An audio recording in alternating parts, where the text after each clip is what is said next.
La majorité du temps, lorsque vous imaginez le monde professionnel au tennis de table, c'est à ce type de jeu auquel vous pouvez penser.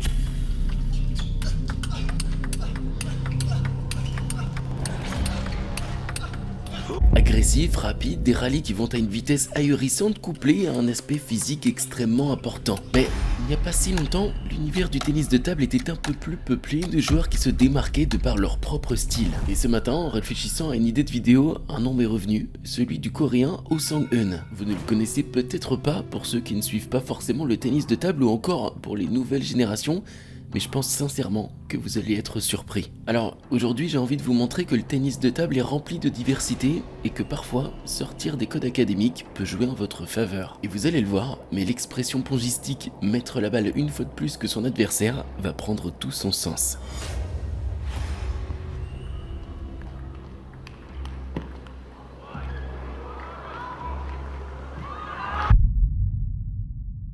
Tout d'abord, merci pour les 8000 abonnés, c'est énorme, donc vraiment, je suis reconnaissant envers vous. J'ai repris la chaîne en mars 2025 et là, tout va très très vite. Et en espérant que ce ne soit qu'une étape vers les 10 000.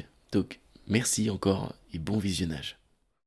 Oh Sang-eun est né le 13 avril 1977 à Daegu, en Corée du Sud. Il commencera sa carrière professionnelle en 1996 et s'établira dans toutes les compétitions internationales durant quasiment 20 ans. Au cours de sa carrière, il a fait partie de l'élite du ping mondial en restant notamment dans le top 10 de 2005 à 2008, malgré pourtant une intervention chirurgicale à l'épaule en 2007. La majorité de ses succès se feront avec l'équipe nationale, 4 médailles en Coupe du Monde, 6 aux Championnats du Monde et 2 aux Jeux Olympiques. You wouldn't make a mistake here.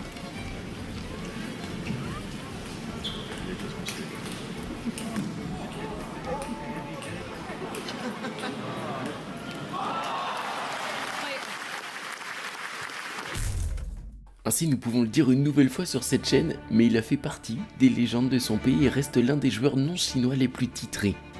Si certains inspirent l'explosivité, la fougue et la puissance, Oh lui reflète surtout un artiste doté d'un don exceptionnel. Il ne bouge pas énormément, reste tout en contrôle et cela dans un calme et une quiétude déroutante. Puisqu'on nous cesse de nous dire à tout niveau que le jeu de jambes est primordial dans le tennis de table, si vous ne regardez que des compilations de lui, alors vous ne comprendrez pas réellement l'importance de bouger à outrance. Ici, il faut quand même le préciser, mais c'est un cas assez rare, car à son meilleur classement, le Coréen s'est hissé à la 5e place mondiale. Rendez-vous bien compte, des milliards d'êtres humains, et il n'y en avait que 4 sur le papier de plus fort que lui. Et pourtant, c'était en 2005 et il y avait un florilège de talent. Et justement, il faut le comparer, alors prenons deux extrêmes. D'un côté, Jean-Michel Sèvres, un surdoué, un showman qui s'investit physiquement dans chaque balle et ressort épuisé de toutes ses confrontations. En face, Oh Sang-eun, guidé par sa main magique, son coup d'œil furtif, sa technicité et ses placements de balles. Alors, vous allez pouvoir vous faire votre propre avis sur l'efficacité des deux systèmes de jeu diamétralement opposés. Alors, ici nous avons le coréen avec son jeu très fluide basé sur le contrôle, le placement millimétré. Il possède une capacité exceptionnelle à absorber la vitesse adverse et renvoyer de nombreuses balles. Son style est également économique, il fait peu de gestes superflus, et je ne l'ai pas précisé mais il fait 1m86, donc possède une bonne envergure et couvre l'entièreté de la table. Il évolue principalement sur des rallyes à la table ou à mi-distance et ce sont ses lignes de sol où il excelle. Également, Oh Sang-eun possède une certaine finesse de jeu. Il est habile en jeu court et il a de très bons premiers démarrages revers assez incisifs qui lui permettent derrière de s'obtenir de très bonnes balles offensives. Ce qui est spécifique également ici, c'est que nous avons deux profils qui font peu de fautes, alors de nombreux rallyes ressortent du match. Mais on constate assez simplement, visuellement ou même encore au niveau sonore, la différence d'engagement physique dans les balles. Et c'est vrai que je ne l'ai pas encore précisé, mais nous sommes dans un match de Ligue des Champions, donc l'investissement est fort, que ça soit individuellement ou pour le club. Oh Sang-eun instaure une pression constante. Il est patient et un peu à la manière de Jean-Michel Sèvres va chercher à provoquer la faute chez l'autre. Il ne force que très peu de balles, ce qui lui permet de faire beaucoup moins de fautes. Entre autres, le coréen possède une certaine capacité à endormir son adversaire de par sa technicité et sa lecture de jeu. Il est capable de changer de rythme au moment où son adversaire commence à s'y habituer. Il gère également magnifiquement bien ses transitions de ligne de sol entre à la table et à mi-distance. En bref, j'adore son jeu.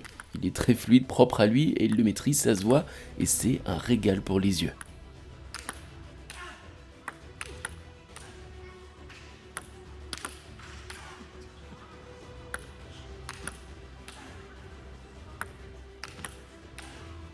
Ouais, avec là.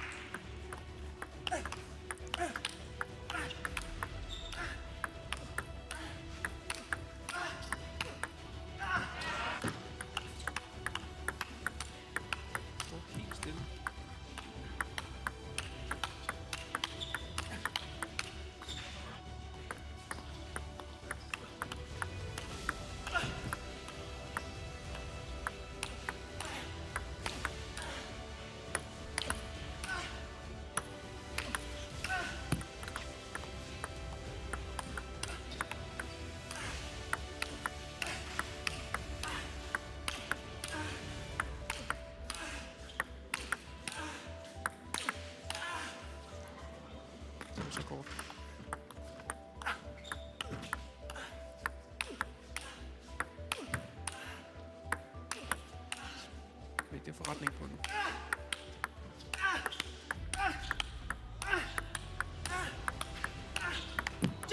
Femte sæt.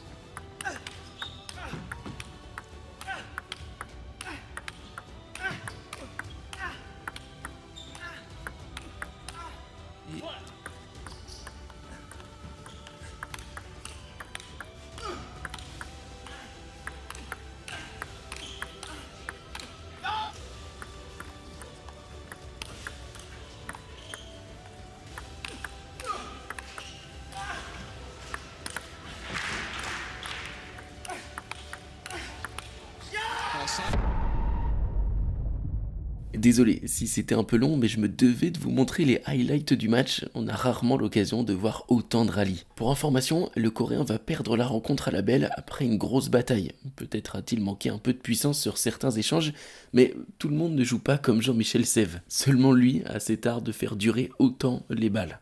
Alors maintenant, nous devons revenir sur l'une des plus belles performances de la carrière de Oh Sang-eun. C'était en 2012 lors de l'Open de Chine. Il affronte l'un des plus grands pongistes de Chine, Ma Lin, champion olympique de 2008.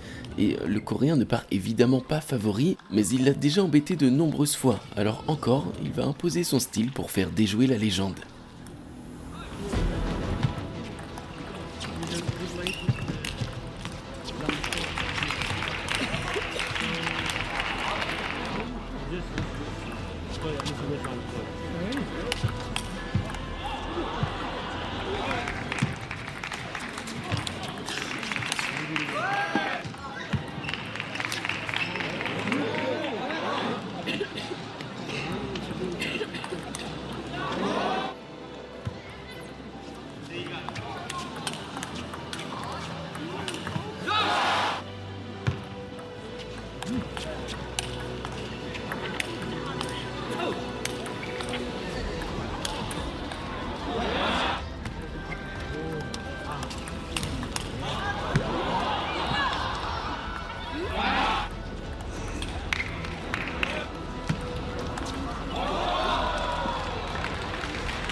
Ainsi, il renverse le chinois d'une manière déroutante, preuve que son jeu est un véritable atout, même sur les plus grands. Alors, la vidéo va s'arrêter là, mais ne vous inquiétez pas, vous aurez l'occasion de le revoir à travers d'autres formats. C'est pour ça que j'ai pas forcément envie de m'étendre trop à son sujet. Alors restez bien connectés, et si vous êtes encore ici dans la vidéo, n'hésitez pas à me dire placement, comme ça je vous verrai. Ah et au fait, il a un fils qui est dans le top 20 mondial, il s'appelle Oh Jun-sung, donc affaire à suivre.